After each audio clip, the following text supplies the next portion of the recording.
Southeast Asia, the Balakanan military exercises in the Philippines. Right, shoulder to shoulder in Filipino. Which says a lot. What's the scale this year? It's pretty significant.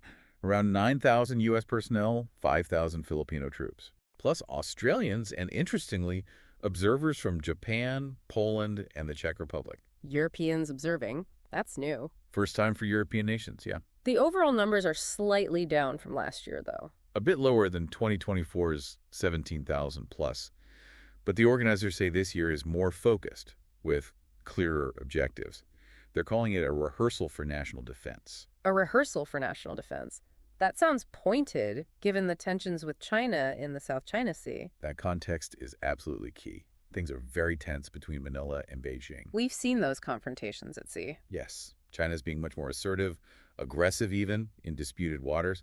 There are constant warnings about the risk of conflict. And the locations for these exercises reflect that. Definitely. They're happening from Palawan, near the disputed Spratlys, up to northern Luzon, which faces Taiwan as well as the South China Sea. These aren't random spots. No, clearly strategic. And there was talk about resisting influence operations, too. Right, Brigadier General Logico, the spokesperson, mentioned that, helping the Philippines resist foreign influence in those key areas. It shows it's not just about kinetics. And the U.S. commitment is solid. Seems so.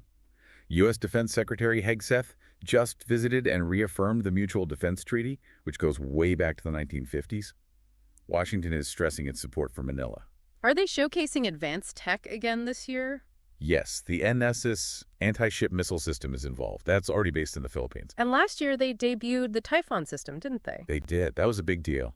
A ground-launched system that can fire tomahawks. With range to hit China or Russia? Potentially, yes. Right. And that definitely got a strong reaction from Beijing. So deploying these systems sends a clear message. It does. It demonstrates deepening military integration and capability in a very sensitive region. But the official line from the organizers is just standard defense preparation. Pretty much.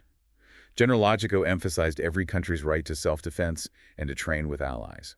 Standard international practice. And these run for a couple of weeks. Yeah, April 21st to May 9th. Plenty of time to practice, especially air and maritime defense. Which are the areas China's really pushing into? Exactly. So these exercises look like a core part of building a real deterrence posture there.